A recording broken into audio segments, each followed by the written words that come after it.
Assalamualaikum warahmatullahi wabarakatuh. Perkenalkan, nama saya Andriansa. Saya dari kelas B5 PGSD. Video ini saya buat untuk memenuhi tugas mata kuliah perspektif global. Materinya keanekaragaman penduduk dunia. Jadi keanekaragaman penduduk dunia mengacu pada variasi karakteristik fisik, budaya, agama, bahasa, dan faktor lainnya yang dimiliki oleh populasi manusia di seluruh dunia. Ini mencakup perbedaan dalam jumlah penduduk, usia, jenis kelamin, asal-usul etnis, dan banyak aspek lainnya yang membuat manusia menjadi kelompok yang sangat beragam di berbagai wilayah dan negara di seluruh dunia.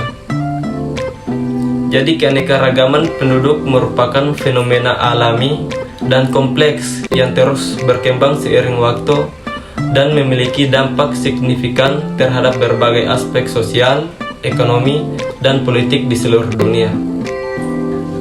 Selanjutnya ada beberapa tujuan utama yang terkait dengan keanekaragaman penduduk dunia. Yang pertama, keseimbangan ekosistem. Contohnya, keseimbangan ekosistem adalah hubungan antara predator dan mangsa. Misalnya, dalam suatu hutan, populasi predator seperti harimau atau serigala dapat mengendalikan jumlah populasi mangsa seperti rusa atau kecil. Yang kedua, kesejahteraan sosial, yaitu baik dalam bidang pendidikan, kesehatan, pekerjaan, ekonomi, maupun keamanan sosial. Yang ketiga, kekuatan ekonomi, contohnya seperti pertumbuhan ekonomi, ekspor dan impor, inovasi dan teknologi, investasi asing, dan sumber daya alam. Yang keempat, ada pertumbuhan dan perkembangan. Contoh dari pertumbuhan ini bisa dilihat dari peningkatan ekonomi suatu negara, dan perkembangan bisa dilihat peningkatan kualitas hidup dan pemberdayaan masyarakat. Selanjutnya ada banyak faktor yang menyebabkan keanekaragaman penduduk di seluruh dunia. Yang pertama, faktor geografis.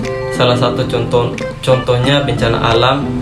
Wilayah yang rentan terhadap bencana alam seperti gempa bumi, banjir, ataupun badai dapat menghadapi tantangan khusus dalam perkembangan dan pemeliharaan infrastruktur. Yang kedua, ada faktor sejarah. Contohnya peristiwa bersejarah, perang, revolusi, atau perubahan politik besar dapat membentuk tatanan sosial, politik, dan ekonomi di suatu wilayah. Yang ketiga, ada faktor ekonomi. Contohnya pertumbuhan ekonomi, pertumbuhan dalam produksi dan pendapatan nasional suatu negara mencerminkan kesehatan ekonomi secara keseluruhan. Yang keempat, ada faktor kebijakan. Contohnya dalam bidang pendidikan, kebijakan yang memengaruhi sistem pendidikan termasuk akses, kurikulum, dan kualitas pengajaran. Yang kelima, faktor sosial dan budaya. Contohnya seperti bahasa. Bahasa yang digunakan dalam suatu masyarakat mencerminkan identitas kultural dan memengaruhi komunikasi antar anggota masyarakat. Yang keenam, ada kesehatan dan perawatan medis. Dalam bidang rawat inap, layanan perawatan intensif di rumah sakit untuk penyakit serius atau prosedur medis yang memerlukan pemantauan konstan. Yang ketujuh, ada faktor migrasi. Contohnya faktor ekonomi, kesempatan pekerjaan, dan tingkat upaya ditempuh tujuan sering menjadi dorongan utama untuk migrasi ekonomi. Yang kedelapan atau yang terakhir, ada faktor demografi. Contohnya populasi dan pertumbuhan penduduk. Jumlah penduduk suatu wilayah dan tingkat pertumbuhannya memengaruhi kebutuhan layanan dasar seperti pendidikan, kesehatan, dan infrastruktur. Kemudian di sini ada keanekaragaman etnis merujuk pada beragamnya kelompok etnis atau suku bangsa yang ada dalam suatu wilayah atau negara. Ini mencakup perbedaan dalam bahasa, budaya, tradisi, dan aspek identitas lainnya. Keanekaragaman etnis dapat menjadi sumber kekayaan budaya dan berkontribusi pada pluralisme dalam masyarakat, namun juga penting untuk mempromosikan inklusi, penghormatan, dan penghargaan terhadap semua kelompok etnis dalam suatu komunitas untuk mewujudkan harmoni sosial. Selanjutnya, di sini juga ada keanekaragaman agama. Keanekaragaman agama mengacu pada beragamnya keyakinan keagamaan yang ada di dunia. Ini mencakup berbagai agama seperti Kristen, Islam, Hindu, Buddha, Yahudi, dan banyak lagi. Keanekaragaman agama mencerminkan perbedaan budaya, sejarah, tradisi di berbagai wilayah yang di seluruh dunia. Penting untuk menghormati dan memahami keanekaragaman ini, serta mendorong toleransi dan dialog antar agama. Kemudian ada peran globalisasi dalam keanekaragaman penduduk dunia.